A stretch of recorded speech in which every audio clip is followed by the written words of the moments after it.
Bonjour ou bonsoir selon l'heure à laquelle vous écoutez ce podcast. Bonne année 2022! Je suis Estelle Djengue, pasteur de l'Église Jésus-Christ, roi des nations. Et à l'occasion de ce premier culte de l'année, j'ai un message de Dieu pour vous et pour moi-même. N'aie pas peur. N'aie pas peur. Peut-être que dans votre cas, l'année s'annonce déjà pas terrible. Peut-être que vous avez peur de vivre encore certaines réalités vécues l'année d'avant. Mais sachez que Dieu crée une chose nouvelle. Qui de vous peut ajouter un seul jour à sa vie à cause de l'inquiétude ou grâce à l'inquiétude? Personne. Alors ça ne sert à rien de paniquer. Le Seigneur a invité ses disciples lorsque la tempête était en train de s'abattre sur eux à ne pas avoir peur. Cher ami, sois dans le repos. Ne stresse pas, ne panique pas devant cette montagne qui est en train de gronder devant toi. Le diable, il aime bien faire du bruit, mais fais comme Jésus. Dors dans la barque, repose-toi dans la barque. Car le diable peut peut-être tonner dans tes oreilles, mais il ne peut rien faire à ton âme si tu restes attaché au Christ. Alors, ne sois plus esclave de la peur, mais sois enfant de Dieu. N'oublie pas qu'il t'aime énormément. Soyez bénis, bonne écoute et n'oubliez pas de partager.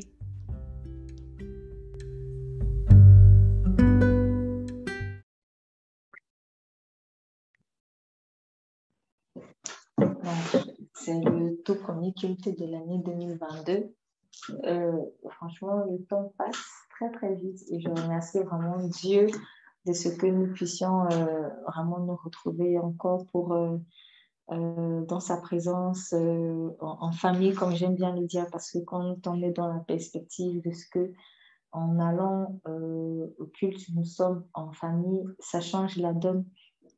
Et on le voit de façon moins religieuse ou moins contraignante. Donc, nous sommes dans une réunion de famille. Et aujourd'hui, Dieu, vraiment, j'ai à cœur ce message qu'on a déjà entendu très, très récemment, vraiment de ne pas avoir peur, n'aie pas peur. Je me dis que si Dieu insiste beaucoup sur cette parole, c'est qu'il sait en fait ce qui va arriver dans cette année-ci. Et je suis convaincue que 2022 ne va pas être une année si facile. Voilà. Je peux même oser dire que pour beaucoup de personnes, ça va être une année encore pire que 2021. Mais la grâce que nous avons, c'est que nous sommes entre les mains en fait, de la meilleure sécurité qui est Dieu lui-même.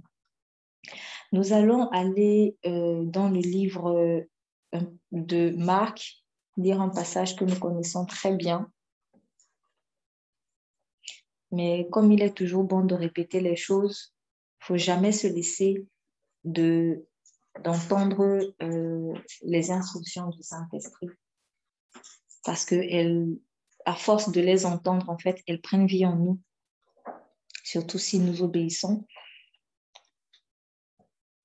Donc, nous allons dans le livre de Marc, chapitre 4.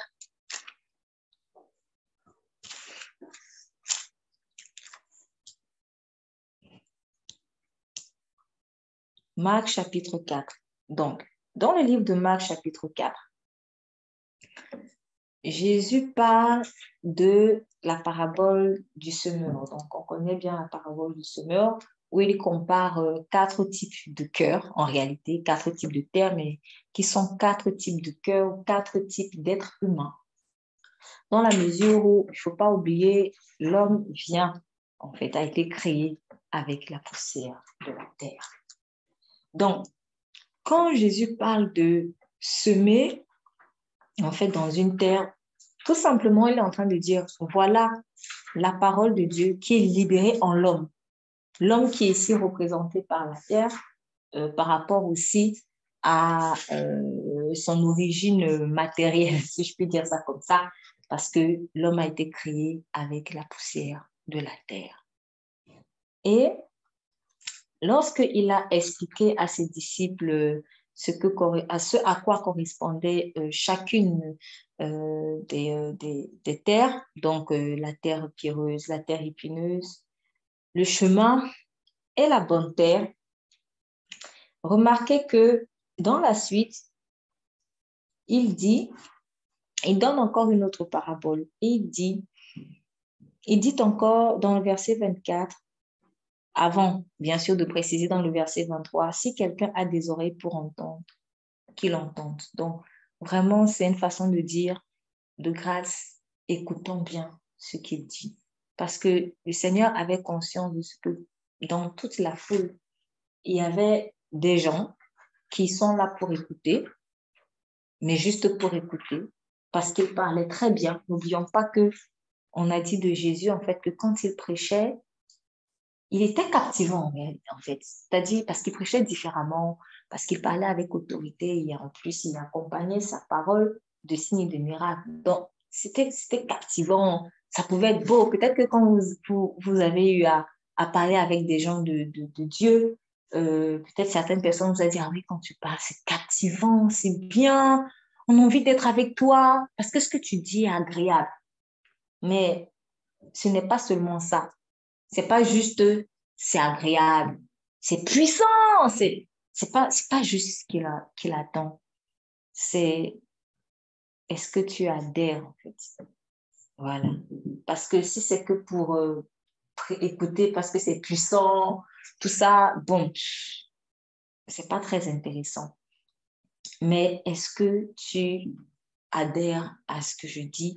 Et est-ce que cette puissance que tu as vue quand je prêchais, cette douceur que tu as peut-être vue, chacun en fonction de sa sensibilité, d'autres vont dire, ah oui, c'est doux, d'autres vont dire, ah oui, j'ai senti comme une lumière, j'étais éclairée. Mais maintenant, est-ce que tu veux que cette même puissance, ou ce même éclairage, ou cette même douceur, ou cette même...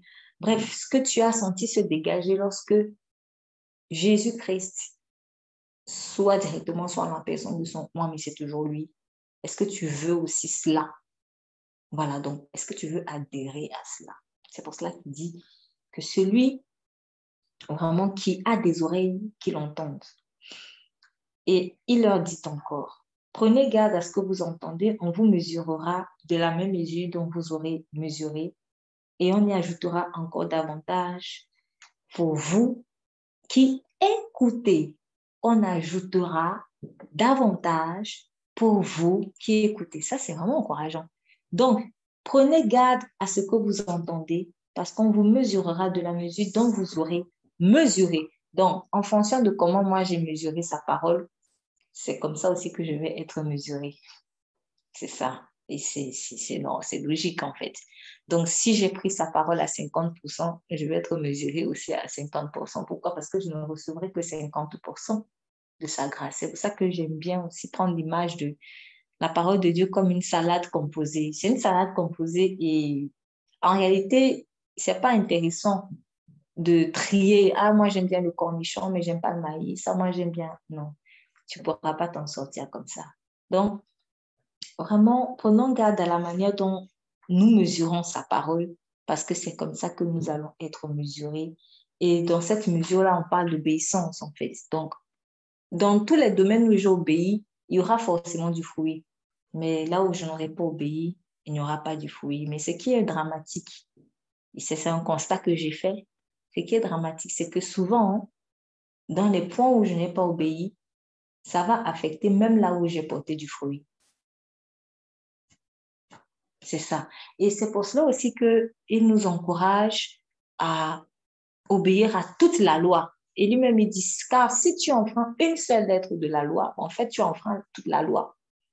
Et ça, c'était pour encourager ceux vraiment qui voulaient vraiment rester légalistes à plutôt marcher dans la grâce. Parce que quand je marche dans la grâce, je peux facilement embrasser toute la parole. Mais quand je marche sur la loi, j'aurais tendance à dire, ça me plaît dans la loi, ça me plaît pas dans la loi. Ça me plaît dans la loi, ça me plaît pas. Ça, je peux pas. C'est comme ça que je vais réfléchir. Mais quand je marche dans la grâce, en fait, je vais seulement dire, je peux. Je peux tout simplement. Donc, on vous mesurera de la mesure dont vous aurez mesuré et on y ajoutera encore davantage pour vous qui écoutez.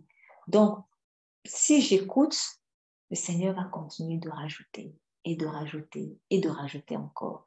Donc, plus j'écoute Dieu, plus il rajoutera de sa parole en moi. C'est ça, en fait.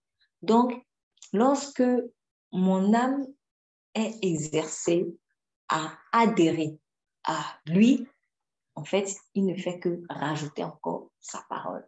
Et c'est comme ça que je me remplis, en fait, de sa parole et que finalement, j'aurai toujours, plus ou moins, toujours quelque chose, en fait, à dire à ceux qui me consultent. Car il est écrit dans le livre de Proverbes que écoute bien les paroles que je t'enseigne.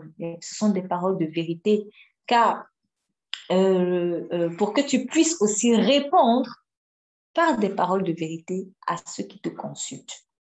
Donc, Dieu m'enseigne la vérité pour qu'à mon tour, je puisse répondre dans la vérité. Parce que j'étais dans les ténèbres, je suis venue à la lumière, j'ai été éclairée. Je n'avais pas de réponse. Maintenant, quand Dieu me donne des réponses, c'est pour que moi, à mon tour aussi, je puisse donner des réponses ou être une réponse, en fait, pour ceux qui n'ont pas de réponse. Mais que vais-je répondre aux gens si moi-même, je n'écoute pas, en fait, la parole de la vérité?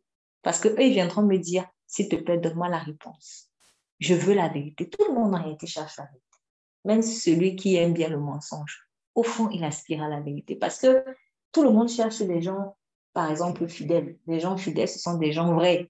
Mais même les plus gros menteurs, ils cherchent aussi des gens loyaux avec eux. Donc, ça signifie qu'au fond, même le plus gros menteur cherche la vérité, en fait.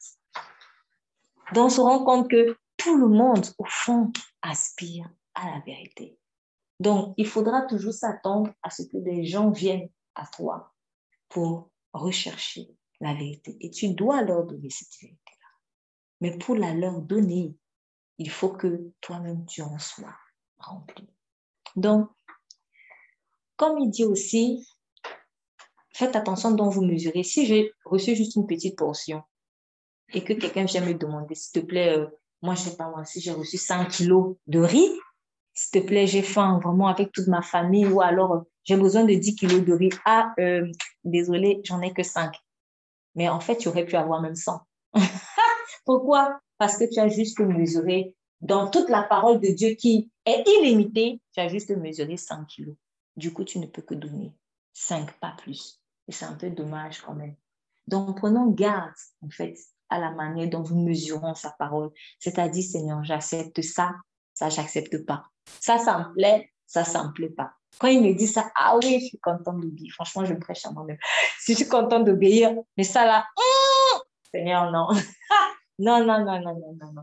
Prenons garde, vraiment. Parce que dans la partie où tu n'as pas obéi, malheureusement, ça va affecter tout ton champ, le champ que tu as déjà réussi quand même vraiment à cultiver et à faire, à rendre productif. C'est comme une orange pourrie dans un sac de belles oranges. Qu'est-ce qu'elle va faire? Elle va contaminer en fait tous les autres. Donc, lorsque je n'ai pas accepté en fait la portion de la parole parce qu'elle dérange ma chair et que ça reste dans le sac-là, ben, ça va contaminer en fait tout le sac. Et c'est comme ça que je me retrouve en train parfois de perdre même des choses que j'avais déjà acquis. C'est pour cela qu'il est écrit ailleurs que celui qui n'a pas, même ce qu'il a, on va le lui retirer. C'est un peu bizarre. Celui qui n'a pas, même le peu qu'il a là. Donc, si tu n'as pas fait fructifier la semence qu'il t'a donnée, même ce que tu avais déjà, on va t'enlever. Si tu continues, peut-être tu voulais t'approcher à quelque chose, même sur quoi tu voulais t'approcher, cela va t'être retiré. En revanche, celui qui a, en donnera encore. Donc, vraiment, c'est pas méchant quand Dieu nous le dit, mais c'est juste que ce sont des vérités. Donc, prenons vraiment garde à comment nous mesurons sa parole. J'ai même envie de dire, c'est une image qui donne juste pour que nous puissions saisir bien le sens de ce qu'il veut dire. Mais en fait, est-ce qu'on peut même mesurer la parole de Dieu? En réalité, pas vraiment. On ne peut pas la mesurer. Mais s'il y a une mesure à donner, lorsque j'ai le Saint-Esprit, sa parole en moi devient illimitée. Voilà, parce que l'illimité, c'est aussi une sorte de mesure. Donc, plus je me laisse conduire par le Saint-Esprit, moins je serai en train de faire le tri dans les choses que Dieu me dit de faire ou dans les choses qu'il m'a données. Mais moins je suis conduit, je me laisse conduire par le Saint-Esprit, plus je serai à même, en fait, de faire le tri dans ce que le Saint-Esprit nous dit. Donc, prenons garde à la manière dont vraiment nous écoutons. Il y a quelque chose qui me vient là. C'est tout à l'heure. Je me suis dit, il faut que j'envoie ça dans le forum, mais j'ai complètement oublié. Il y a plusieurs petits dessins animés chrétiens que j'ai vus qui m'ont vraiment béni. Et au moment où je donne ce message, il y en a un qui me vient en fait. Moi, ça m'a vraiment interpellée à l'heure le respect en fait dans les temps que nous passons avec Dieu. Et dans les temps que nous passons avec Dieu, il y a le temps personnel, il y a les temps collectifs quand on partage sa parole. Et en fait, dans ce dessin animé, c'était intitulé en fait Dieu et le téléphone. C'était intitulé Dieu et le téléphone. Et c'était l'histoire, en fait, d'une personne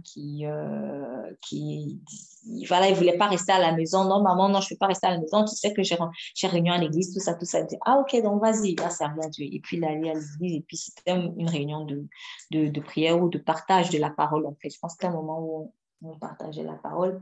Et en fait, on avait demandé, apparemment, c'était les consignes habituelles. Donc, s'il vous plaît, mettez soit sur silencieux ou voilà, les téléphones ont mis à côté. Et en fait, lui, le frère, il n'avait pas obéi. Et en fait, son téléphone a sonné. Bon, le téléphone a sonné et il a décroché. Ah, désolé, c'est vraiment trop important et tout. Bon, ok, il est sorti et il est allé répondre. Après, il est revenu. Quelques temps après, boulou, téléphone qui sonne encore. Et puis, il a dit, ah, désolé. Alors là, franchement, là, c'est urgent de chez urgent. Il est ressorti. Il a fait ça 2 fois ou 3 fois comme ça. Et donc, en partant, à la fin, la personne qui dirigeait donc la réunion est venue le voir pour lui dire, mon frère, prochainement, de grâce, ne refais plus ça parce que, en fait, ça nous a perturbés. Donc, quand je suis sortie pour appeler, bah, en fait, le fait que ça sonne comme ça a déconcentré les gens et puis la réunion, elle se passe pas bien, tout ça. Et il n'a pas bien pris les choses. Il n'a rien dit, mais il n'avait pas bien pris. Il allait se plaindre donc chez sa maman. Ça fait un peu comme un enfant, mais bon. Il allait se plaindre chez sa maman et puis voilà. Et en fait, sa maman lui a dit, mais il a raison, en fait, le frère, de te reprendre. Et il lui a donné un exemple. Elle lui a dit, écoute, et ça, c'est vrai. Si tu es en réunion avec le président de la République, est-ce que tu oserais laisser ton téléphone sonner? Mais non. Alors, comment est-ce que quand c'est pour Dieu, tu permets en fait voilà, de te laisser déconcentrer ou que ton téléphone sonne, des choses comme ça. Donc, c'est comme si tu mets en fait le président au-dessus de Dieu. Et ça, c'est très vrai. En fait, c'est un exemple que j'avais déjà vu, entendu et tout, et que moi-même, voilà, j'essayais de m'appliquer. Et souvent, en fait, quand moi-même, je me laisse un peu déconcentrer, je me reprends et je me dis, non, Esther, si tu étais devant un, un, un président, par exemple, ou quelqu'un comme ça, tu ne le ferais pas, en fait.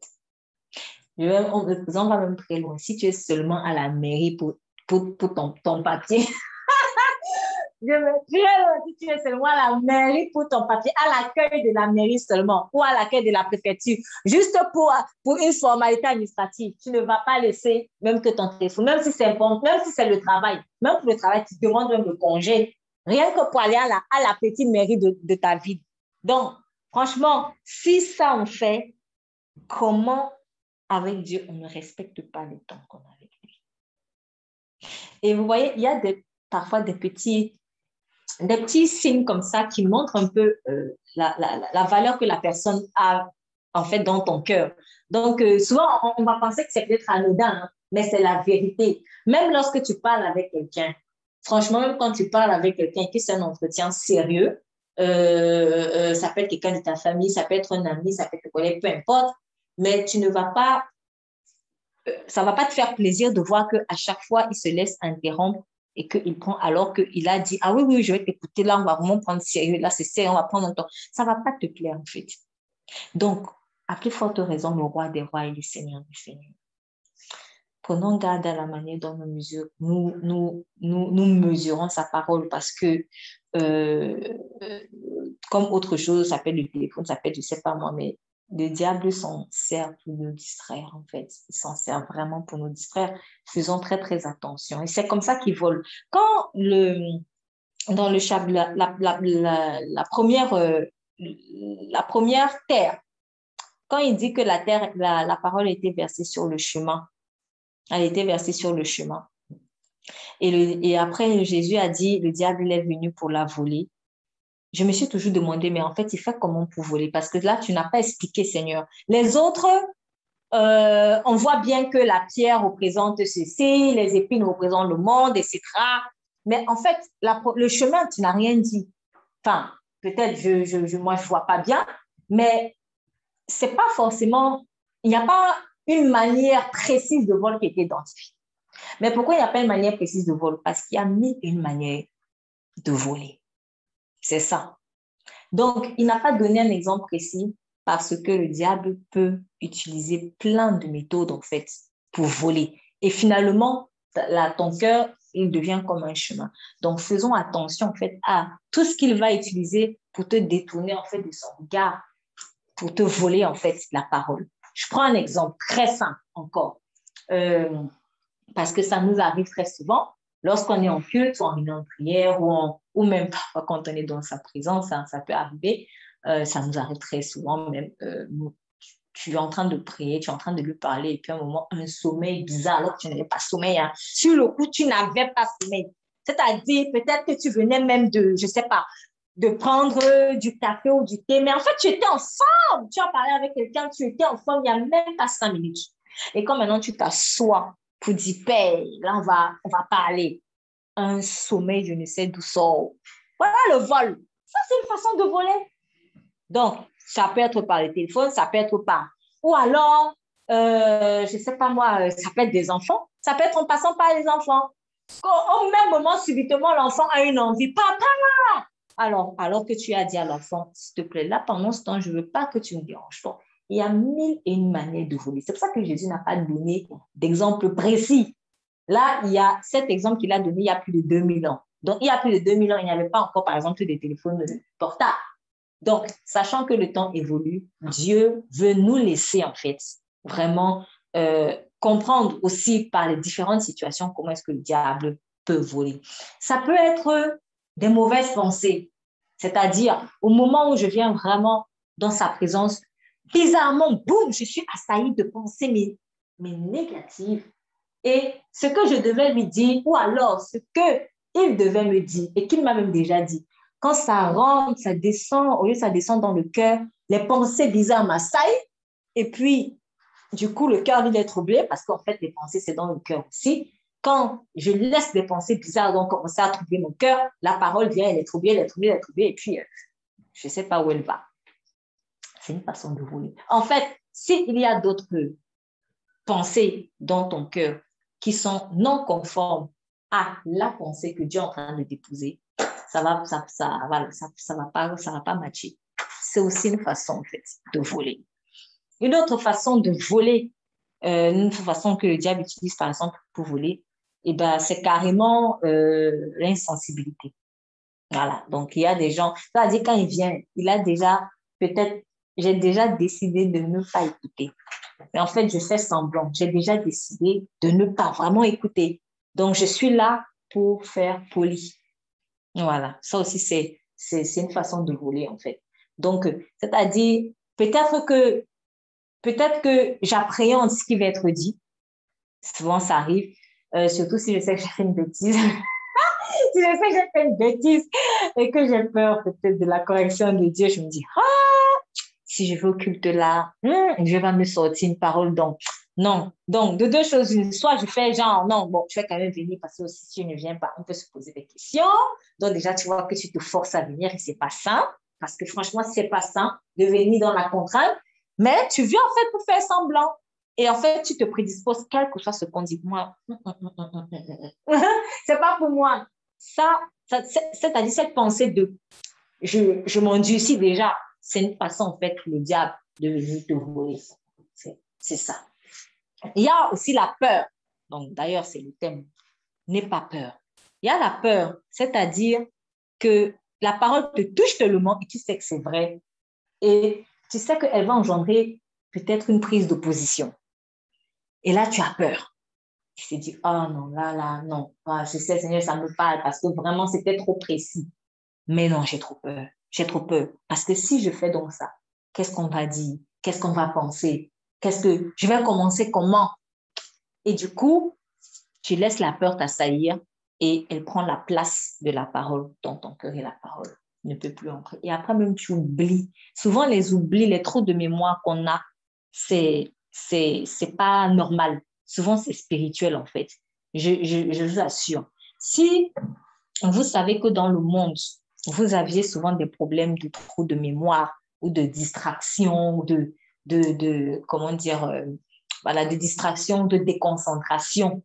En fait, si vous commencez à vous mettre dans un esprit de prière et laisser le Saint-Esprit vous remplir, vous allez voir, ça va disparaître parce que souvent, ce n'est pas naturel. Et même si c'est naturel, Dieu est là pour venir restaurer esprit, âme et corps. Donc, Dieu est venu aussi pour nous restaurer dans mon cerveau, dans ma mémoire, dans tout. C'est pour cela qu'il dit que David te dit, Seigneur, apprends-moi ta parole. Donne-moi l'intelligence afin que je comprenne ta parole. Et aussi, ta parole me rend intelligent. Donc, si Dieu te rend intelligent, il va mettre tout en œuvre pour que, en fait, cela reste. Parce que l'intelligence, c'est quoi? C'est la capacité à comprendre rapidement certaines choses. Mais tu ne peux pas avoir de l'intelligence sans avoir une certaine mémoire. Parce que pour comprendre, tu vas faire l'analyse avec d'autres choses que tu avais déjà vues ou entendues. Mais comment tu vas faire l'analyse si tu as une mémoire un peu bizarre, trouée? Arrêtez l'expression. Donc, en fait, Dieu, il vient te restaurer complètement. La distraction, là, tout ça, là, parfois même des esprits aussi mauvais. C'est pas pour voir le diable partout, mais c'est réel, c'est réel. Par rapport. Donc, j'ai vécu des choses chocs dans ma vie qui ont vraiment blessé mon âme. Et en fait, c'est entré dans le psychique, c'est entré, mais tellement à l'intérieur de moi que ça a créé un dysfonctionnement, même dans mon être, en fait, dans mon psychique. Du coup, quand Dieu vient restaurer, en fait, il va aussi enlever tous les dégâts de ce choc émotionnel. Et c'est pour cela qu'il faut être constamment dans sa présence. Parce que plus je suis dans sa présence, en fait, je suis comme un torchon qui reste imbibé dans l'eau propre et au fur et à mesure, la saleté du torchon va partir. Il y a beaucoup de choses, en fait, qui vont partir. Vous entendrez des gens qui vous disent oui, moi, je ne savais pas parler bien français, mais quand je suis venue à Christ, ça a changé, je ne sais même pas. Mais oui, c'est normal. C'est tout à fait normal. Donc, vraiment, quand il nous encourage vraiment à prendre garde à la manière dont nous mesurons, c'est parce que nous-mêmes, nous avons tout à gagner. Donc, pour bien mesurer quelque chose, pour bien mesurer sa parole, il faut que je prenne un temps sérieux ou des temps sérieux avec lui, des temps de qualité. Comme moi-même, j'aime bien prendre un temps de qualité, peut-être avec mon mari ou avec ma femme, il faut que je prenne des temps de qualité avec lui. Ça ne doit pas être seulement tac, tac, tac, mais je prends le temps vraiment de l'écouter, d'échanger, ainsi de suite. Et aussi, mon âme, elle s'habitue à sa voix. Tout comme je m'habitue à la voix de un tel, même si je t'entends en rouge, je vais dire, ah, c'est pas Albert par exemple qui parle là.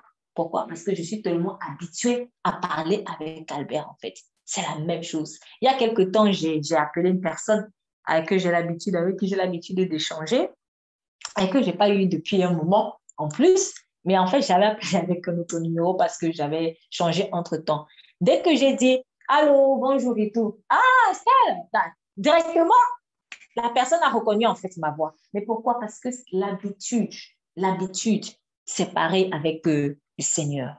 Donc, comment entendre la voix aussi de Dieu? Comment être sûr que c'est lui qui me parle? Quand je prends l'habitude, à un moment donné, avec le temps, parce que parfois on se trompe, hein, même si on a une certaine expérience, on peut se tromper. Je me dis, non, ça, c'est pas la voix de Dieu. Ça, c'est la voix de Dieu, etc., etc., etc.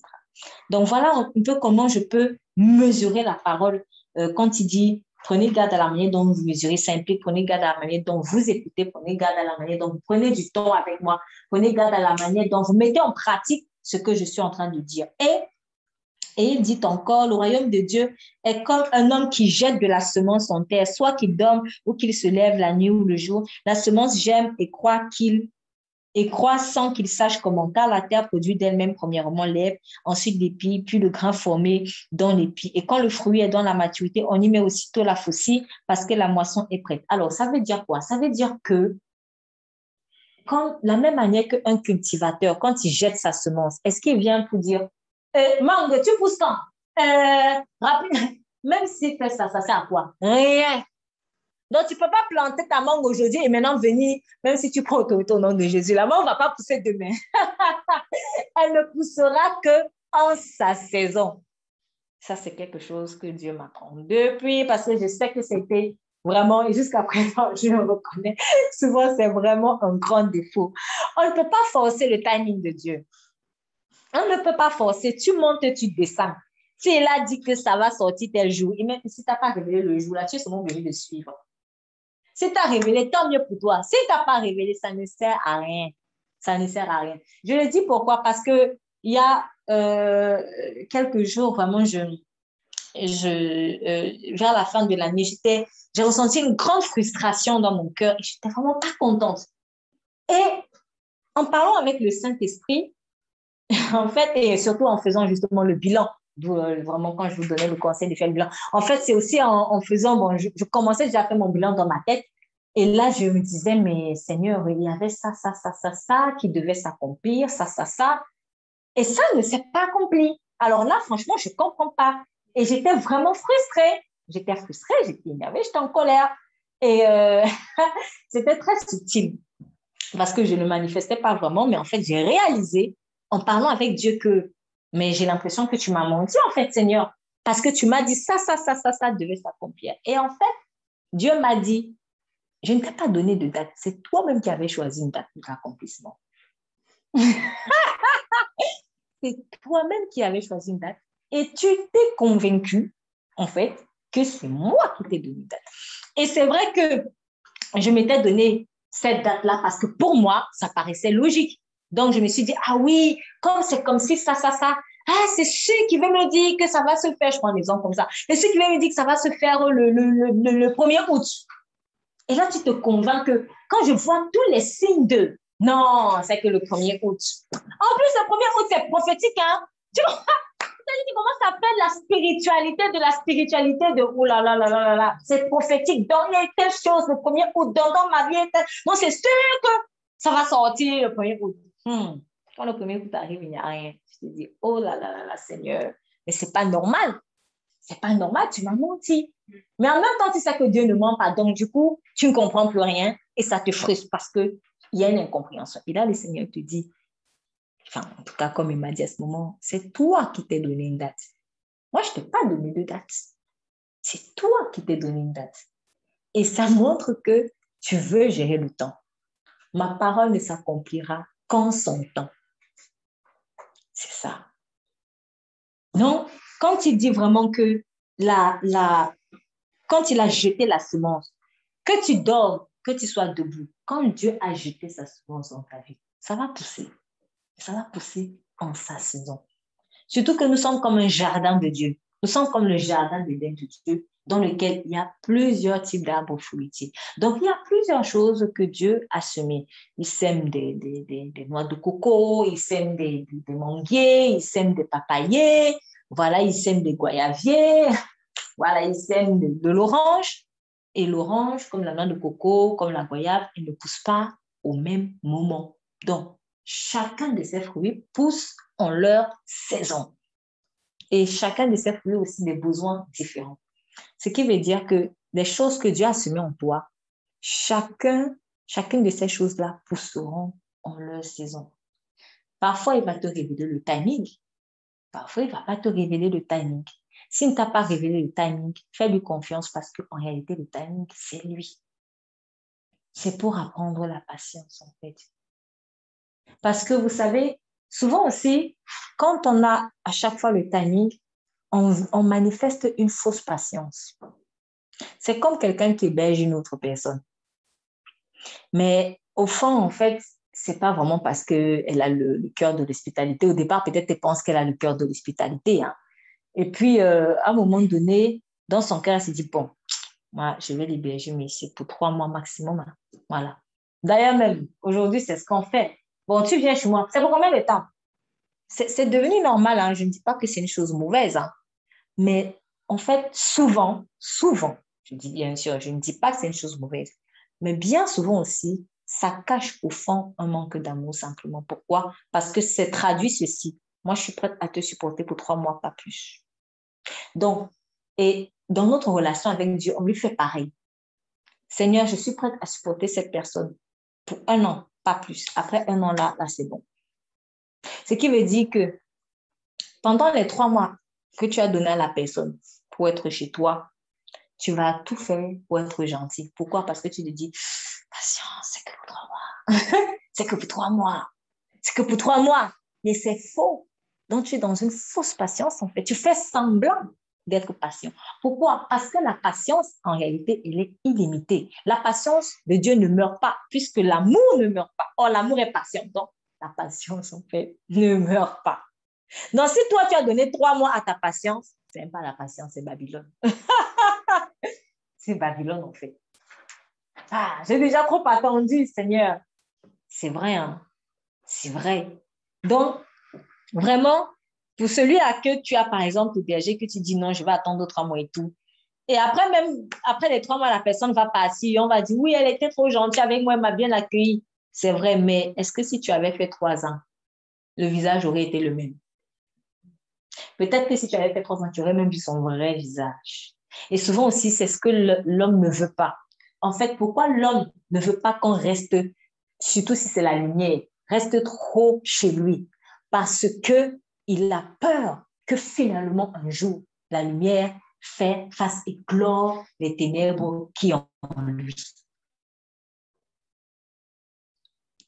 Donc, souvent, même si au début, il ne te donne pas le timing, on va te dire non, fais comme chez toi, tout ça. Mais on tape seulement la bouche, franchement. On tape seulement la bouche parce qu'à un moment, bon, tu as déjà cherché où tu vas loger? C'est ça.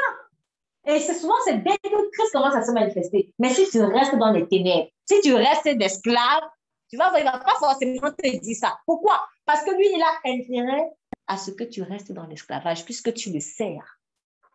Peut-être qu'il t'accepte bien parce qu'il est dans la solitude, ou il t'accepte bien parce que tu lui apportes quelque chose. Mais quand maintenant Christ, le roi, commence à se manifester, là, il te dit, mais tu as déjà cherché, est-ce que tu cherches, tu trouves, je peux même t'aider, hein? Je peux même t'aider à trouver où tu vas loger. Donc, tu te rends compte que quand la lumière paraît, en fait, cette fausse patience la tombe.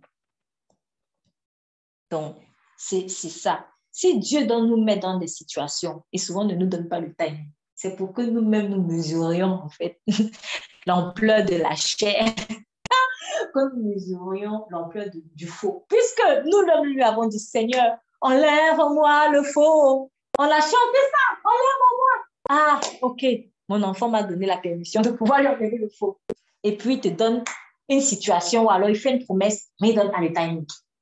Et si malheureusement tu agis comme moi j'ai agi il y a quelque temps et je souhaite de plus recommencer, tu te dis, ouais, peut-être que ça va être telle date, peut-être que ça va être telle date. Mais en fait, c'est comme si tu es en train de donner des timings à Dieu. Bon, Dieu, je suis d'accord, mais je te donne, allez, 1 an, par exemple, 1 an pour réaliser ça.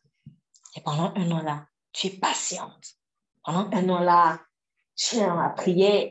Et bizarrement, dès que minuit du jour arrive, l'esprit de prière tombe, il n'y a plus rien. Tu te dis non, non, non. Mais en fait, tu t'étais donné toi-même timing. Si on l'appelle éternel, ce n'est pas pour rien. C'est parce qu'en lui, il n'y a pas de temps. Il est au-dessus du temps. Donc, ça ne sert vraiment à rien de forcer. Quand ce n'est pas le temps, ce n'est pas le temps. Et si Dieu n'a pas donné le temps, bah, tant mieux aussi pour nous, parce que ça travaille vraiment l'amour de Dieu en nous. Non, ne tombons pas dans les pièges du paraître qui est donné vraiment des timings à Dieu, se dire, ou même rechercher aussi tout le temps à quel moment ça va se réaliser, à quel moment. Parce que, en fait, tu te blesses et tu blesses ton âme.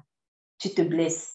Et quelque part, tu es en train de vivre ce que j'appelle l'auto-sanctification. Parce que quand tu te dis à quel moment ça va arriver, à quel moment, en fait, logiquement, tu vas t'imaginer un temps. Donc, tu vas te dire, bon, ok, comme je n'entends pas forcément la parole de Dieu, peut-être, tu vas peut-être deviner, ah, ça doit être peut-être à cette date-ci. Et puis, tu te mets dans des conditions pour vraiment essayer d'arriver jusque-là. Et maintenant, quand ça arrive là, il n'y a rien, tu dis, bon, ok, peut-être que ça va être dans 2 mois de plus. Et puis, en fait, tu vois que finalement, qui est en train de mettre les étapes de ta vie? C'est toi. C'est plus le Saint-Esprit. Donc, tu es dans l'auto-sanctification. Oh, c'est lui qui sanctifie. Donc, faut qu'on vive dans le repos. C'est lui. Soyons seulement là, attendons seulement. Et le moment venu, ça va sortir. La promesse va s'accomplir. Donc, voilà, quand il dit, la terre produit d'elle-même. Donc, quand il a lancé la parole dans ton cœur, j'ai envie de dire, soyons dans le repos. Vraiment, on va prier pour ça à la fin. Soyons dans le repos. Ça va pousser tout seul. Donc, ça ne sert à rien de venir ordonner, commander ou patailler de pousser dans, je ne sais pas moi, donc non, ça ne sert à rien. Le papayer est programmé pour pousser en sa saison. Il est déjà programmé par Dieu, pas par toi, par Dieu. Le cocotier qu'il a planté en toi est déjà programmé pour pousser en sa saison. Et la bonne nouvelle aussi, c'est que le diable lui-même ne connaît pas non plus aussi le timing. Il ne connaît pas. Donc, ce qu'il fait, c'est quoi? Lui, il essaye de deviner aussi à quel moment, en lisant un peu les signes à côté ou alors en essayant de te tirer les verres du nez. Donc, il vient dans tes rêves, là, et puis il essaye de te faire parler. Par exemple, tu vas te marier quand? Je fais un exemple comme ça. Des choses, si je parle de réalité, hein, donc je ne suis pas en train d'inventer là, je parle de réalité. Tu vas te marier quand et tout. Et puis, si par exemple, Dieu t'avait donné une date et qu'il t'avait dit, tu la gardes pour toi. Et toi aussi, peut-être parce que tu n'as pas un esprit vraiment très éveillé, tu dis comme ça, Dieu m'a dit que je vais me marier le 2 janvier. Je prends l'exemple, tu en es le 2 janvier. Le 2 janvier. Et puis, il vole la parole comme ça. Ou alors, ça peut ne pas être forcément dans un rêve. Ça peut aussi être simplement en parlant à des personnes à qui il ne fallait pas forcément parler. Il ne fallait pas forcément leur dire cela. Et puis, c'est comme ça que tu livres tes secrets avec Dieu. Dès qu'il a la date, il commence à préparer ses attaques pour que ça n'arrive pas. C'est ça. Donc, parfois aussi, tu ne sais vraiment rien. Donc, ce qui veut dire que quand Dieu ne te dit rien, c'est pour te protéger toi-même. Donc, quand l'ennemi viendra te dire, tu te maries quand? Ah, je ne sais pas. Je ne sais pas. Je ne sais pas. Donc, c'est ça. Donc, moi, ce sont des choses vraiment que j'ai vécues personnellement dans plein de domaines. Bon, ok, tu es là et tu parles où maintenant? Je ne sais pas. Mais comment ça, tu ne sais pas? Je ne sais pas. Je ne sais pas où je vais. Je sais que je quitte ici, mais je ne sais pas où je vais. Et puis, tu vois la colère. En fait, c'est derrière la colère démesurée des gens que j'ai compris que, en fait, quand ils me posaient la question, ce n'était pas d'eux-mêmes. C'était le diable qui est en train de les animer. Parce que, à la base, ce sont des personnes avec qui peut-être je suis proche, que je parle bien. Et quelqu'un, en fait, qui t'aime bien, qui te considère, il ne va pas s'énerver de façon démesurée comme si c'est lui qui déménageait. C'est toi qui déménages. Donc, c'est même si quelqu'un devait être en panique ou aurait pu être en panique, parce qu'avec Dieu, tu n'es pas censé être en panique. Mais s'il y a quelqu'un qui aurait pu être en panique, c'est pas lui, c'est toi. C'est pourquoi il se fâche. Mais comment ça? Comme si forcément tu donnes l'information. Et là, en fait, tu dis, ah, arrière de moi, Satan. En fait, derrière Pierre, là, c'est le diable qui est en train de chercher l'info. Oui, et là, tu es content de dire, vraiment, je ne sais pas. Vraiment, je ne sais pas. Et tu bénis le Seigneur de ne t'avoir pas donné la date. Car ton Canaan est tellement attaqué, si tu savais. Il est tellement attaqué que toi, tu peux être un danger pour toi. Tu peux être un danger pour toi. Donc, si Dieu te donne toutes les informations, tu vas te vendre gratuitement. Donc, bénis le Seigneur pour les timings qu'il t'a donnés. Bénis-le aussi pour les timings qu'il ne t'a pas donnés. Parce que c'est pour te protéger. C'est pour te protéger. Le diable n'est pas omniscient. Les seules choses qu'il connaît, c'est ce que nous-mêmes nous pouvons lui donner. Ou ce qu'il peut essayer de deviner en analysant parce que c'est quand même un esprit.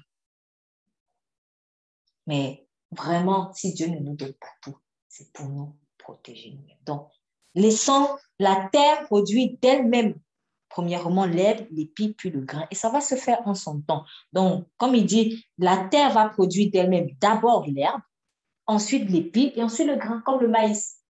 Donc, il y a des étapes dans la semence que Dieu va produire. Peut-être tu te dis, oh Seigneur, moi, je vois encore rien, je vois pas encore le fruit. Oui, c'est vrai, mais il y a quand même une herbe déjà. Il y a quand même une herbe déjà. Il y a quand même quelque chose qui a poussé.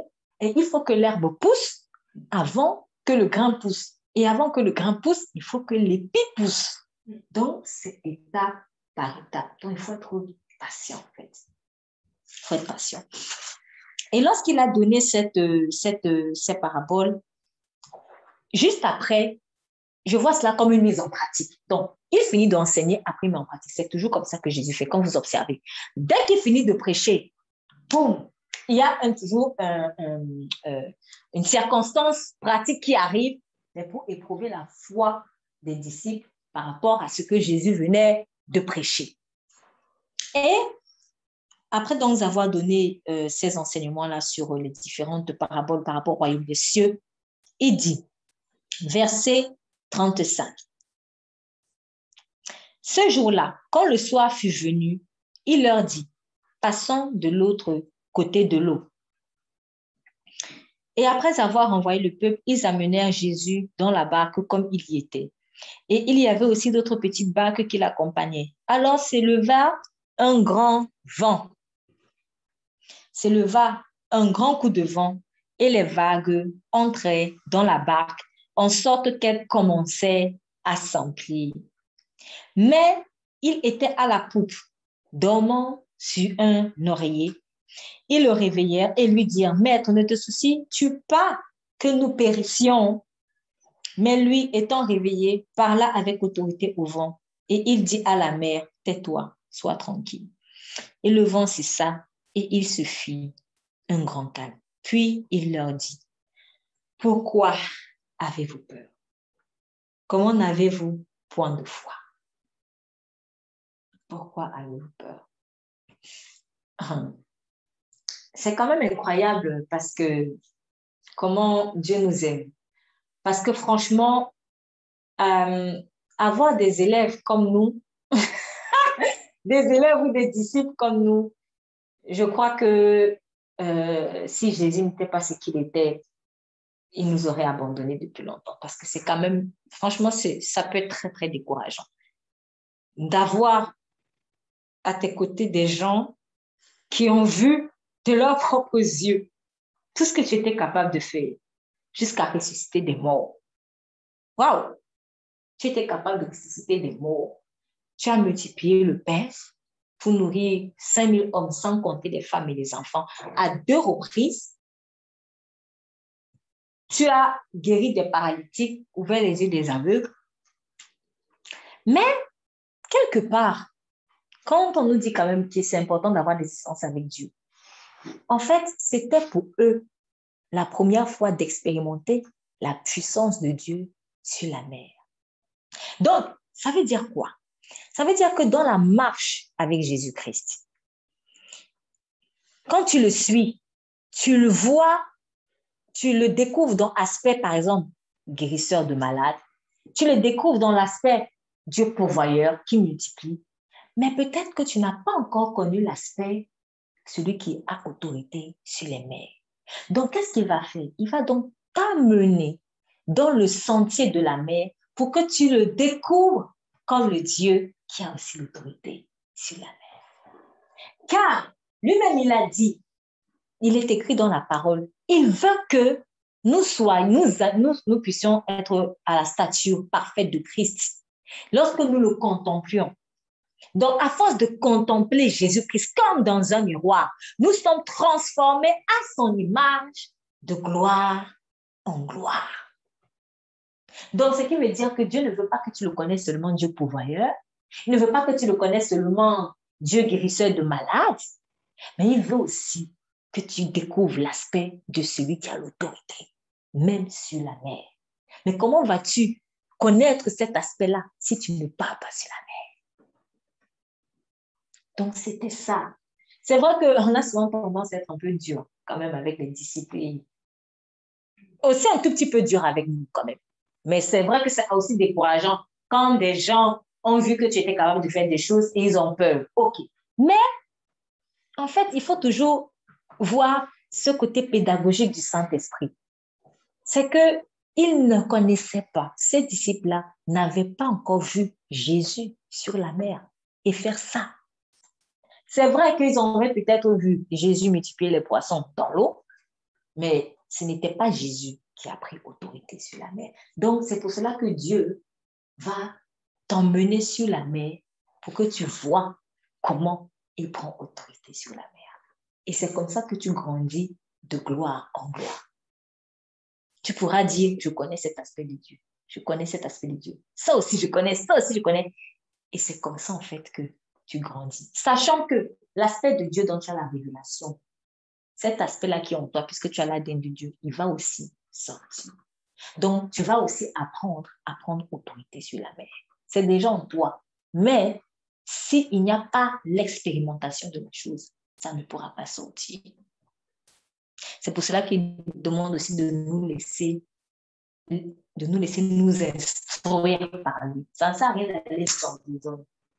Tant que tu n'as pas appris ce qui est déjà en toi, ne pourra pas sortir. Donc, allons sur l'eau, c'est pour mon enfant. Maintenant, je vais t'apprendre une autre dimension de moi. C'est ça. Et pour apprendre cette dimension-là, qu'est-ce qui se passait? Donc, on voit qu'ils sont sur l'eau, la mer se déchaîne. Pendant que la mer se déchaîne, il dort. Il dort. Donc, imaginez quelqu'un, c'est-à-dire, quelle image je peux même prendre? Un tsunami. Ou alors, on entend beaucoup de d'éruptions volcaniques. Voilà, dans certaines villes, là, surtout dans les pays un peu plus arides. Mais pendant qu'il y a l'éruption volcanique ou le tremblement de terre, tu es sur ton lit et toi, tu dors. Wow! Et quand le matin, tu n'as pas entendu ce qui s'est passé, tu n'as pas entendu le tonnerre, parfois ça nous aussi arrivé, le tonnerre qui a grandi. Moi, je dormais. Je dormais. C'est ça. C'est-à-dire, le Seigneur n'avait tellement pas le temps d'entendre le beau du diable. Il dort. Ça, c'est énervant. Hein? Ça, c'est énervant quand tu cherches à faire du bruit, on n'a pas ton temps. Tu cherches à faire du bruit, mais on n'a pas ton temps. C'est ça qu'il faut faire. Saint-Esprit, merci pour la révélation. Quand le diable fait du bruit, n'ayons pas son temps. Il faut dormir. Il faut dormir. Parce que, en fait, le diable est tellement dans le matu-jus. C'est ce qu'il veut. C'est pour ça qu'il a chuté. Il veut qu'on le regarde. Il veut qu'on le regarde. Donc, même si c'est qu'il est dans le faux et qu'il est déjà dans l'échec, parce que c'est une question que je me suis longtemps posée, mais comment quelqu'un il sait qu'il est déjà vaincu, il continue d'agir comme quelqu'un qui peut avoir la victoire? Je ne comprends pas. C'est-à-dire, j'ai tellement réfléchi dessus et la conclusion à laquelle je suis arrivée, c'est pour ça que je vous dis souvent, en fait, le diable est fou. C'est tout. Moi, je ne vois pas d'autre explication. Il est fou. Et je suis sûre que c'est pour cela qu'on parle, en fait, on personnifie la folie en l'opposant à la sagesse dans le livre de Proverbes. Le diable est fou. Un fou, c'est un insensé. Donc, il ne fait pas des choses qui ont du sens. On l'entendrait parler aujourd'hui, audiblement, il serait en train de dire « Ah, j'ai la victoire sur le Messie ». Il serait en train de dire ça. Vous voyez, comment quand quelqu'un est fou, il délire. Il dit des choses, ça fait même rire. Ça fait rire, en fait. Donc, il est fou. Le diable est fou. Il sait que Dieu est là. Dieu est dans la barque. Dieu est en train d'arriver. Mais il gronde quand même. Et c'est pour cela que vous voyez que finalement, quand Dieu est dans la barque, c'est seulement pour nous. C'est juste pour nous apprendre. Parce que lui, il n'a rien à apprendre. Lui, il dort. Et peut-être que ce qu'il attendait de ses disciples, c'est de faire pareil. C'est de faire pareil. Parce qu'il a dit au début à Pierre, à Marc, à chacun d'eux, d'une manière ou d'une autre, suis-moi. Donc, comme je fais, il faut aussi. Le maître mange, je mange. Le maître jeûne, je jeûne. Le maître est éveillé, je suis éveillé. Le maître dort, je dors. Suis-moi. Suis-moi. Donc, ce qu'il attendait de ses disciples, c'était vraiment de rester dans ce repos-là. Ne sois pas en panique. Et tout ce que Dieu fait dans notre vie, c'est pour enlever la peur. C'est pour cela que vous avez ce passage, n'aie pas peur, au moins 365 fois dans la Bible, comme si une parole n'ait pas peur par jour de l'année. La peur, c'est la foi en le diable. Donc, crois en ce que le diable te dit. Et vous savez, quand le diable veut te faire croire en lui, il ne viendra pas toujours te dire « crois en moi ». Il va utiliser des choses juste pour que finalement, toi, tu crois en lui. Et l'une des choses qu'il aime bien utiliser, c'est le bruit, la terreur, tout ça, juste pour que tu crois en lui. Et regarde comment je gronde, regarde comment j'insulte, regarde comment je crache sur toi, regarde comment je... Ça ne sert à rien. Donc, quand il a dit vraiment passer à l'autre bord, donc allons sur l'eau là, c'est comme si Jésus me dit, maintenant je vais vous montrer un autre aspect de ma puissance, de ma personne, que j'aimerais que vous aussi, vous déployiez parce que je l'ai semé en vous. Donc, comme moi je dors là, faut aussi dormir. Parce que puisque j'ai dit allons à l'autre bord, on va arriver à l'autre bord. Et Satan sait qu'il n'a pas le choix. Donc, il est vraiment fou. Il sait qu'il n'aura pas d'autre choix que de fléchir le genou, mais il se permet quand même de gronder. C'est pour ça que son cas est je ne sais pas comment on dit ça, son cas est réglé. On peut plus, il est irrécupérable. Il est irrécupérable parce qu'il est fou. Il est fou et il est délibérément fou. Donc Jésus leur dit, pourquoi avez-vous peur? Pourquoi avez-vous peur?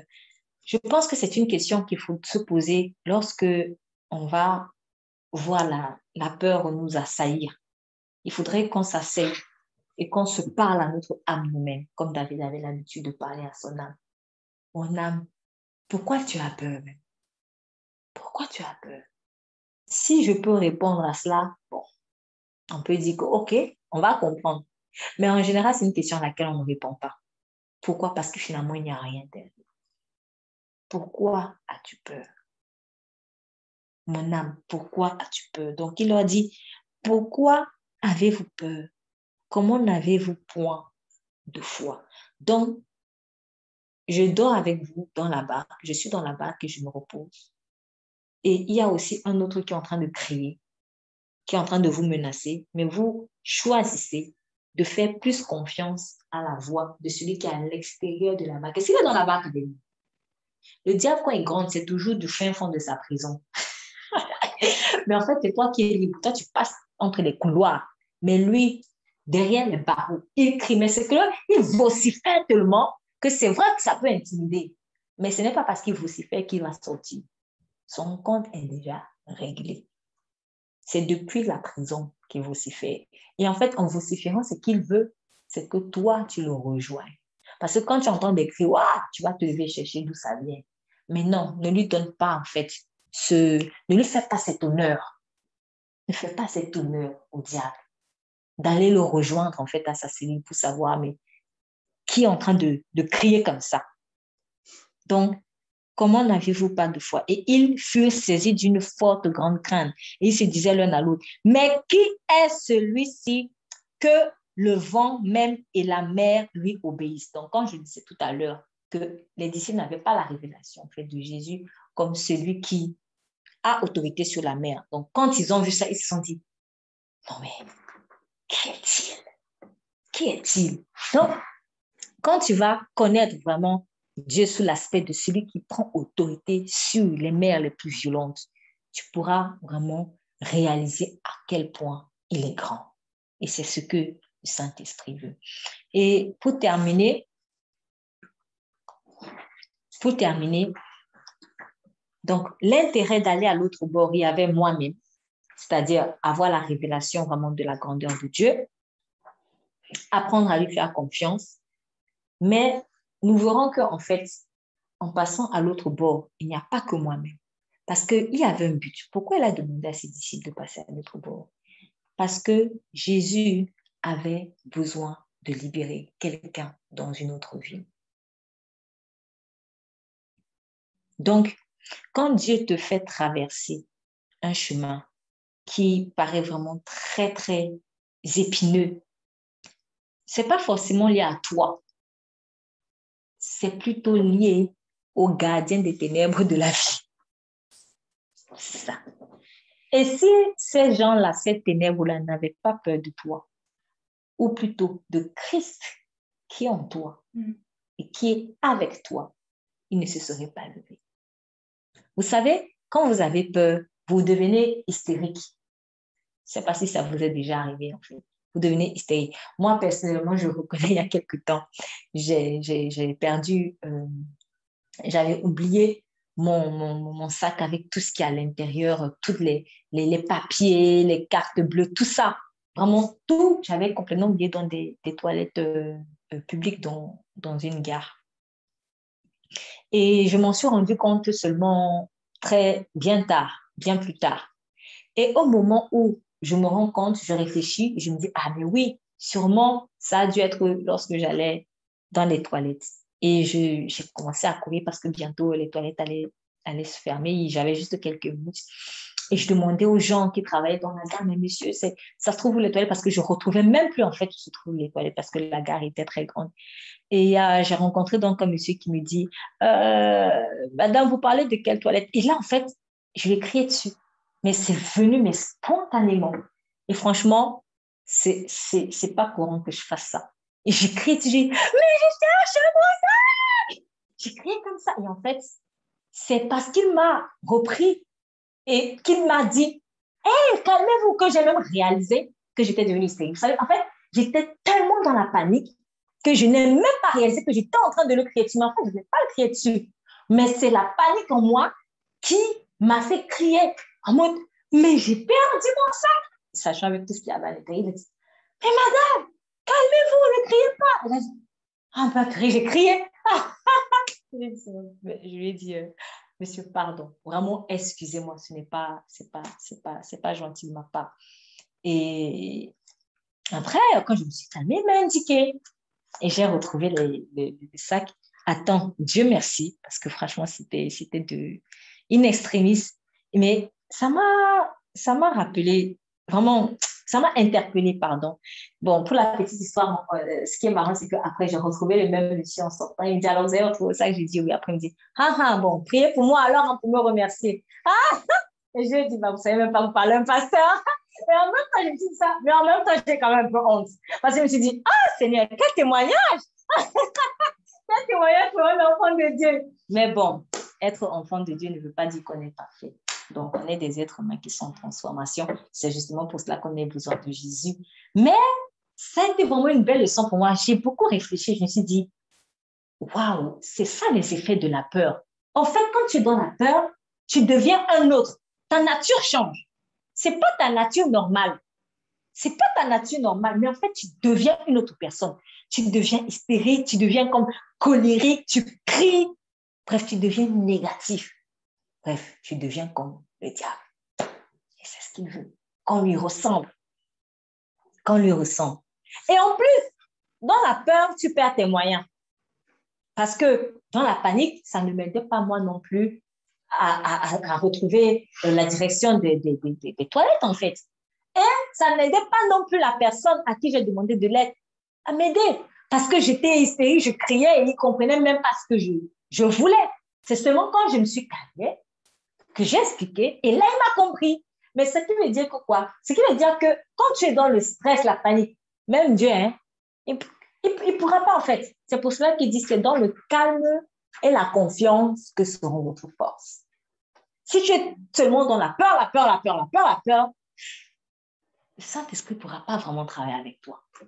Il faut que tu te calmes, que tu lui fasses confiance. Donc, le trouble que le diable envoie, la panique, le stress, c'est pour voler la parole, pour faire interférence entre toi et Dieu. C'est comme une radio dans laquelle tu cherches une station. Problème d'interférence. C'est pour que tu ne trouves pas la bonne fréquence. la fréquence du Saint-Esprit. Donc, je remercie le Seigneur comme c'était un mal pour un bien. Ça m'a encore appris, je me suis dit, bon, alors là, il faut vraiment travailler dessus. Il faut refuser ça. Il ne faut plus que je me laisse intimider. Sachant qu'en plus, toujours pour la petite histoire, je me suis rendu compte vers la fin qu'en fait, c'était une attaque. C'était vraiment une attaque. Comme on était en train de faire quelque chose de très, très important, tout avait été préparé pour que je perde ce sac et que je ne sois plus en mesure de me déplacer. Le lendemain, pour le plus, tout était prêt. Parce que comme par hasard, au moment où nous sommes descendus de l'ascenseur pour entrer dans la voiture et autres, et je réalise que, mais zut, en fait, j'ai mon sac, je pensais que mon sac était dans la voiture, mais il n'était pas dans la voiture. Donc, je vois qu'il n'est pas dans la voiture. Donc, je veux retourner dans l'ascenseur pour arriver directement dans les toilettes publiques d'en haut. Et là, on n'avait pas pris l'ascenseur, ça faisait même pas 5 minutes. Lorsque je suis revenue, l'ascenseur, il était bloqué. Or, nous sommes dans un labyrinthe, vous voyez les parkings de gare, là, tout ça, c'est compliqué. Oh là là là, mon Dieu. Et après, le Saint-Esprit m'a dit, c'était une attaque, en fait. C'était une attaque. Et je m'en suis rendu compte juste moins de 10 minutes avant que les toilettes ne ferment, parce qu'ils devaient fermer à minuit.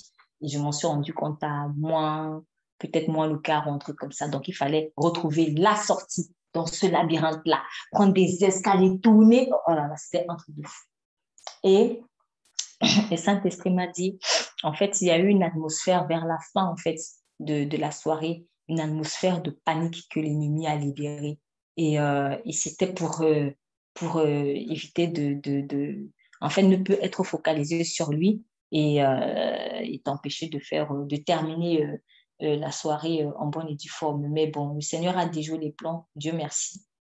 Mais j'ai vraiment appris ce jour-là, c'est que quel que soit vraiment le nombre d'années d'expérience que tu as avec le Seigneur, il faut toujours garder le cœur humble en fait et ne pas te dire que bon, ça déjà, c'est bon, c'est acquis, j'ai appris ça. Non, parce qu'au moment où tu ne t'y attendras pas, tu vas refaire encore les mêmes bêtises que peut-être tu avais déjà réussi vraiment à dépasser, tu avais déjà réussi à porter ces fruits-là. Mais chaque fois, en fait, que tu te laisses happer par la peur, quel que soit ton niveau avec le Saint-Esprit, tu risques vraiment de chuter. Donc, la peur, c'est un voleur. Voilà. C'est un voleur.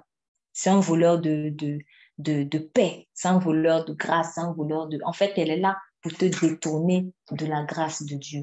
Donc, il ne faut pas lui céder. Ça ne sert à rien. Même dans le monde, je vous assure, même des païens, souvent, ils vous disent souvent, il ne faut pas avoir peur parce que si tu as peur, tu ne fais plus ça. C'est-à-dire, c'est pas seulement une loi spirituelle, c'est même une loi naturelle en fait. Quand je cède à la peur, je ne peux pas franchir la muraille. C'est ça. Mais la peur aussi, ce qu'il faut savoir, c'est que la peur, c'est un esprit. C'est un esprit qui lui-même a peur. En fait, son rôle, c'est d'envoyer la peur sur les gens. Souvent, les noms de défauts qu'on a, ce sont des esprits aussi. Donc, c'est-à-dire, lui, c'est un agent des ténèbres qui, déjà lui-même a peur. Donc, il ne donne que ce qu'il a. Donc, quand il entre dans ta vie, tu deviens comme lui, en fait. C'est ça. C'est comme aussi la colère. Donc, quand ça rentre, tu deviens comme... Et donc, en fait, ce sont des esprits. C'est pour ça qu'il faut la chasser. Il faut la chasser. Peur, tu n'as pas le droit d'être... Tu chasses ça. Et tu avances. Donc, vraiment, en cette année où Dieu nous invite vraiment à passer de l'autre côté, il ne faut pas avoir peur. Il ne faut pas avoir peur aussi parce que tu ne pourras pas aider les personnes que Dieu t'a appelées à aider. Remarquez, le monsieur qui était possédé par une légion de démons, on vous dit qu'il était abandonné dans les sépulcres. Personne ne pouvait le lier. En fait, il faisait peur. Si toi-même tu as peur du possédé, comment tu vas délivrer le possédé? Si tu as peur du possédé, tu ne pourras pas délivrer le possédé. Enfin, les gens avaient peur de lui, mais ce qui est quand même triste, c'est que ce monsieur avait besoin d'aide. Il faisait peur, mais il avait besoin d'aide.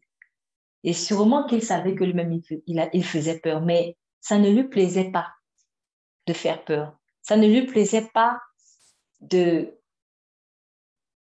dans ces chaînes si effrayantes. Parce que lui-même, déjà, il a peur. Donc, il est emprisonné par la peur. Et Oh, peut-être qu'il a même demandé de l'aide, mais il fait fuir. Bon, là, tu vois qu'il n'y a plus d'espoir. Il n'avait plus d'espoir, en fait. Jésus était le seul espoir qu'il avait. Et vous savez, souvent, quand Dieu déplace quelqu'un, en l'occurrence un de ses enfants, de loin, pour aller tirer quelqu'un de la boue, c'est qu'il y a de fortes chances que Dieu n'ait trouvé personne dans l'entourage. Donc, quand Dieu te déplace, en fait, de loin, c'est que vraiment, il représente le seul espoir de cette personne. Donc, tu es vraiment la réponse. Tu es vraiment la réponse de cette personne. Donc, vraiment, je me prêche encore à moi-même. Il y a des personnes qui sont dans des chaînes et qui font fuir, leurs chaînes font fuir parce que on peut se sentir en danger avec ces personnes. Et c'est vrai, c'est pas une illusion, c'est la réalité. Donc, on vous dit que personne ne pouvait le lier. Donc, c'est sûr que quand les gens essayaient peut-être de l'aider, ils tapaient les gens. Il était possédé par des gens de démons. Donc, il tapait, peut-être qu'il faisait du mal aux gens. Forcément qu'il faisait du mal aux gens. Mais après, on a abandonné. On s'est dit, bon, ok, tu me fais peur, je te laisse. C'est humain, mais ce n'est pas divin. Oh, si j'ai l'Esprit de Dieu en moi, je dois marcher comme Dieu. Donc, n'ayons pas peur d'aller vers ceux qui font peur. Parce que nous sommes peut-être leur seul espoir. N'ayons pas peur d'aller vers ceux qui font peur, ceux qui ont fait fuir tout le monde parce qu'ils sont incontrôlables. Ceux qui font fuir tout le monde parce que peut-être qu'ils ne savent pas comment s'y prendre. Ceux qui font fuir tout le monde parce qu'ils sont à la chasse gardée du diable en ce moment. N'ayons pas peur. Donc, en passant à l'autre bord, en traversant les eaux, Dieu m'entraîne déjà à affronter les esprits malsains qui sont sur la personne à délivrer. C'est pour cela qu'il faut traverser cela. Parce que ce qui lie la personne là, c'est fort. C'est fort quand même, c'est chaud. Et pour cela, Dieu va m'entraîner, va m'exercer. Il va me révéler sa puissance. Parce que plus j'ai la révélation de la puissance de Dieu, moins j'aurai peur des légions. Moins j'aurai peur du diable. C'est ça, en fait, le but de passer à l'autre bord. C'est que tu es en train de t'entraîner, de muscler ta foi pour que quand maintenant tu vas te trouver devant le possédé de Gadara, tu n'auras pas peur. Mais si tu n'es pas entraîné, dès que le possédé va dire « Oh !» tu vas fuir. Tu vas prendre les gens dans ton cou. Oh là là, la honte. La honte. Dans le monde des ténèbres, j'imagine comment ils vont rigoler. Oh, oh, oh, oh, oh.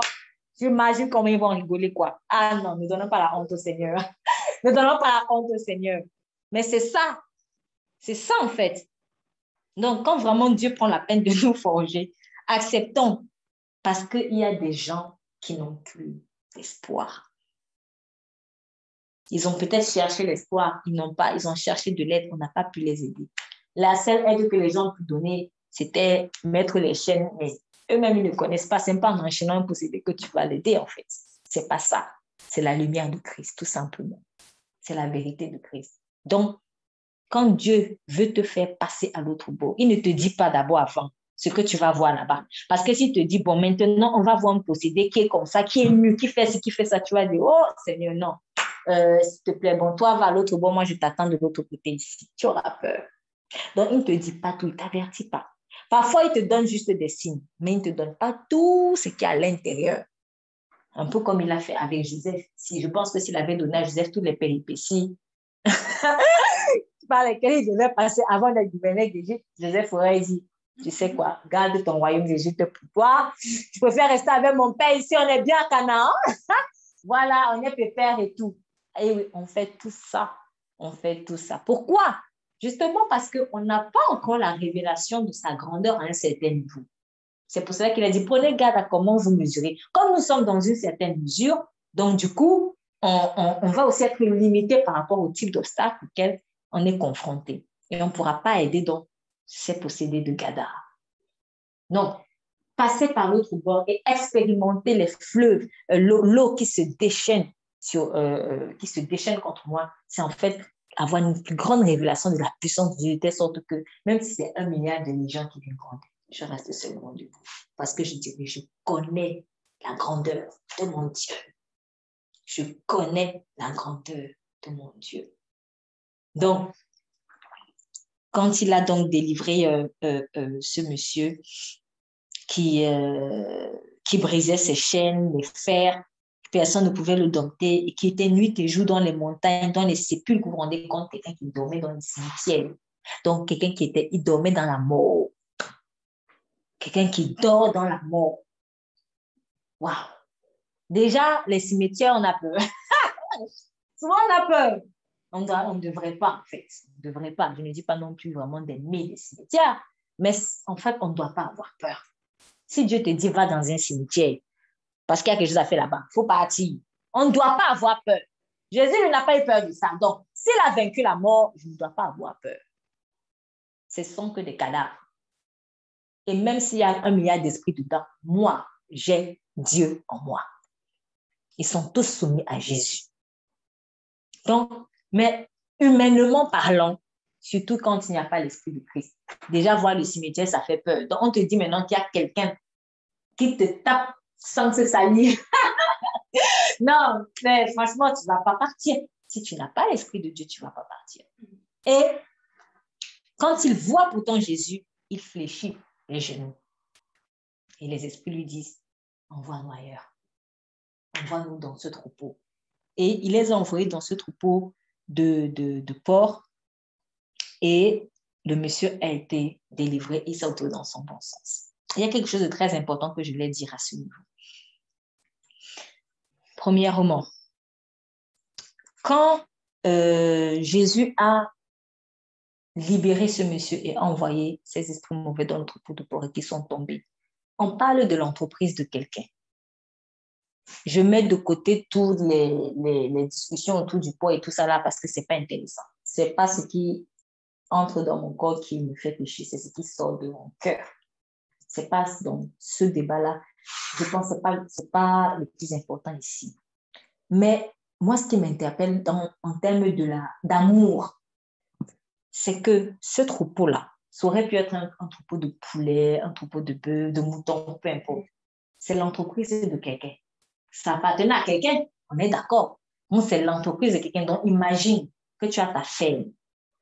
Tu as 2000 poules, 2000 porcs. C'est ça avec ça que tu vis. C'est avec ça que tu vis, c'est avec ça que tu payes peut-être la maison où tu es, c'est avec ça que tu envoies tes enfants à l'école, c'est avec ça que tu soignes ta maman, peut-être qui est malade, c'est avec ça que tu te soignes toi-même, tu fais plein de choses avec. C'est avec ça que tu vis, c'est ton entreprise. Et du jour au lendemain, tous les poulets, tous, dans l'eau. Donc, ton entreprise tombe en faillite. Parce qu'il faut délivrer quelqu'un.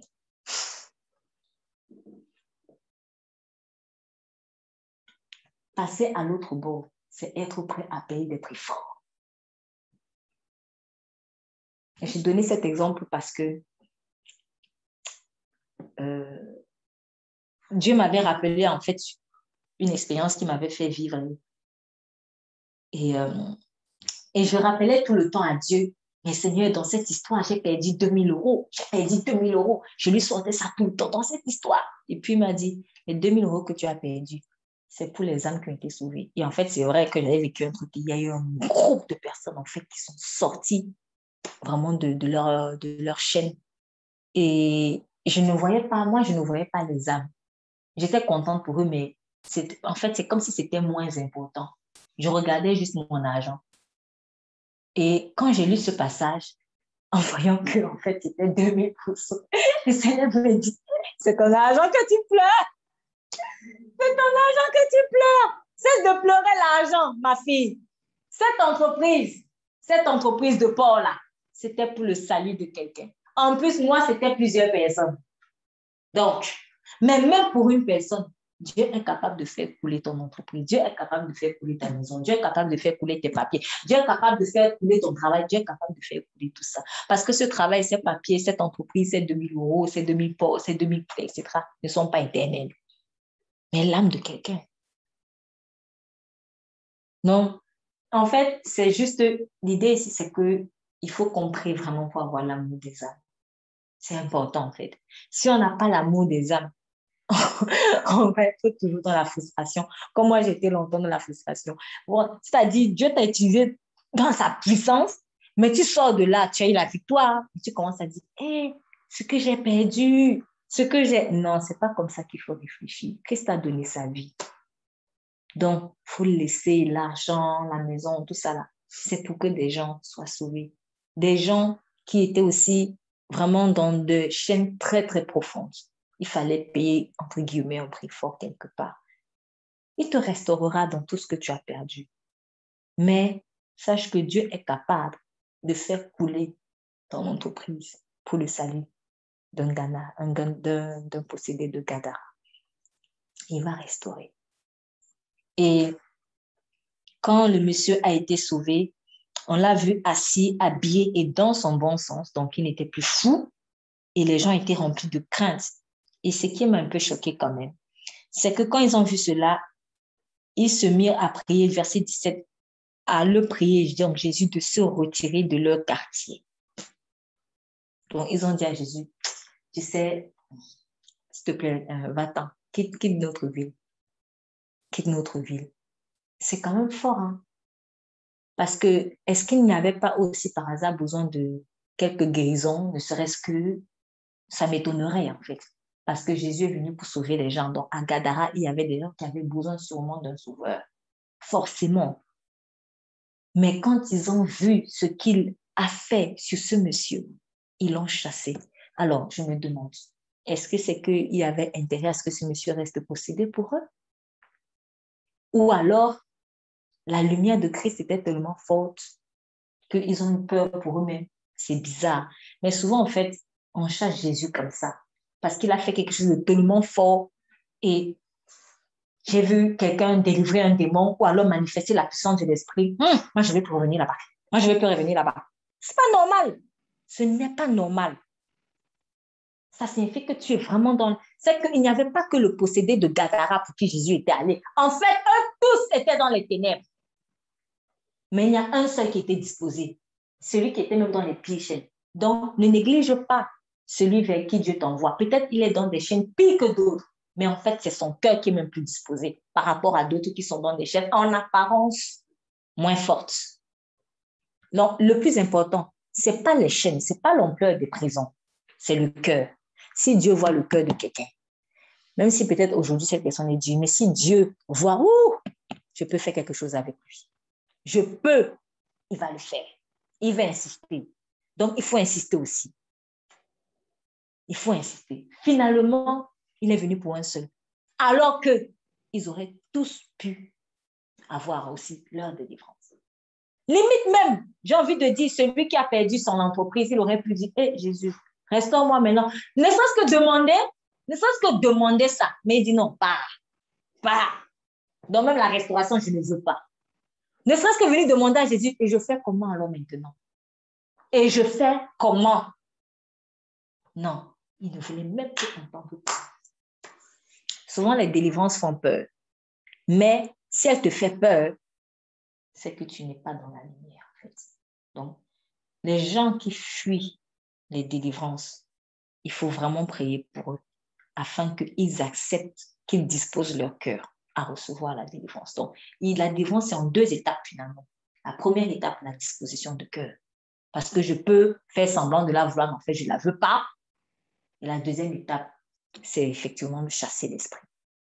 La troisième étape consistera après vraiment à se laisser remplir par le Saint-Esprit maintenant, afin que ta maison ne soit pas trouvée ornée mais vide. Sinon, on appellera cet autre esprit plus méchant. En tout cas, le diable appellera cet autre esprit plus méchant. Et en partant donc, dernier point, lorsque Jésus, oui, le Seigneur, il est humble. Il était humble. Il est parti. Il est Dieu, hein? Il est parti en fait. C'est ça que Dieu n'est pas un forceur. Il ne faut pas qu'on soit des forceurs. Seigneur, on lui a dit pas. Il dit bon, ok, il est parti. Tout simplement. Lui, le roi des rois, il est parti. Et quand il est entré dans la barque, celui qui avait été possédé le pria de lui permettre d'être avec lui. Mais Jésus ne le lui permit pas et il dit, va-t'en dans ta maison, vers tes parents et raconte-leur les grandes choses que le Seigneur t'a faites et comment il a eu pitié de toi. Il s'en alla et se mit à publier dans la Décapole les grandes choses que Jésus lui avait faites et ils étaient tous dans l'admiration.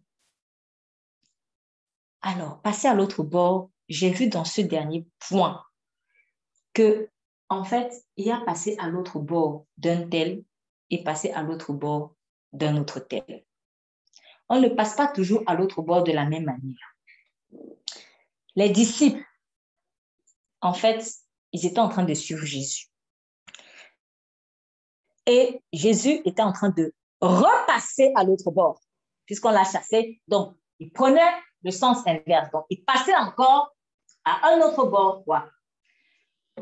Il fallait que les disciples le suivent, et les 12.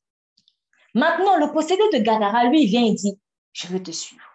Je vais aller là où tu veux. Il lui dit non. Va plutôt faire ceci.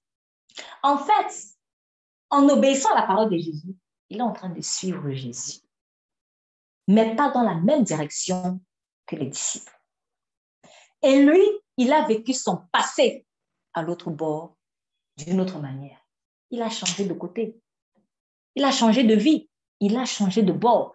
Lui, l'ancien possédé, devient l'évangéliste de toute une Décapole. La Décapole, en fait, c'était une région qui avait 10 villes.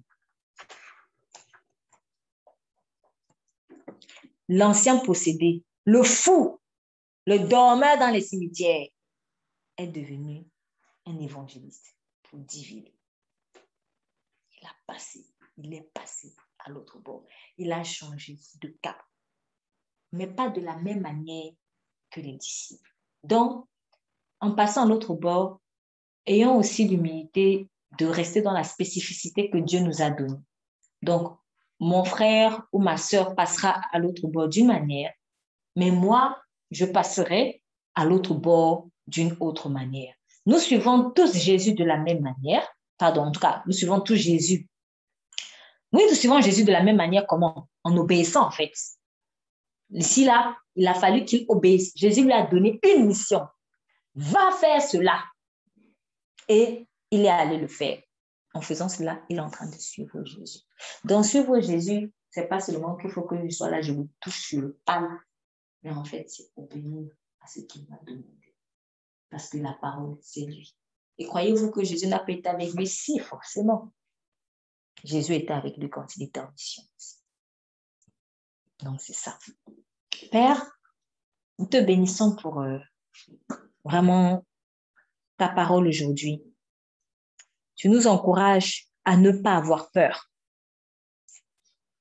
À ne pas avoir peur dans cette traversée. Merci parce que cette traversée nous permet de voir qui tu es vraiment et ta grandeur. Parce que nous avons vraiment besoin de connaître ta grandeur. En connaissant ta grandeur, nous savons aussi qui nous sommes. Nous apprenons à connaître notre identité en Christ. Et en connaissant ta grandeur, nous apprenons à affronter les légions, Seigneur, qui tourmentent ceux vers qui tu nous envoies et qui ont besoin d'espoir.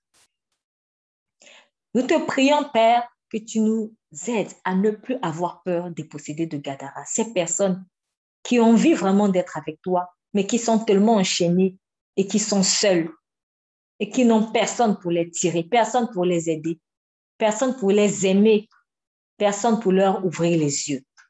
Nous te prions que tu nous aides à ne plus regarder à ce que nous perdons, aux entreprises que nous perdons, aux maisons que nous perdons, aux proches que nous perdons, à l'argent que nous perdons, au papier que nous perdons, à l'honneur que nous perdons, à l'image que nous perdons.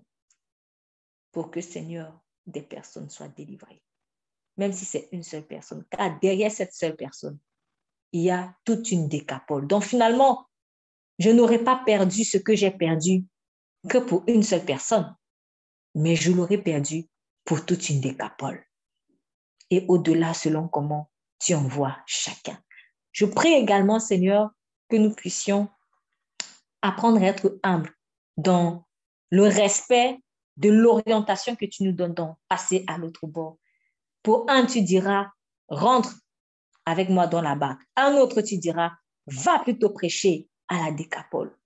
Saint-Esprit, aide-nous à suivre simplement ta parole selon l'orientation que tu nous as donnée. Et même si, Seigneur, ça paraît peut-être incongru ou bizarre aux yeux des hommes, donne-nous le courage de t'obéir. Dans le nom puissant de Jésus, nous avons prié. Amen. Amen.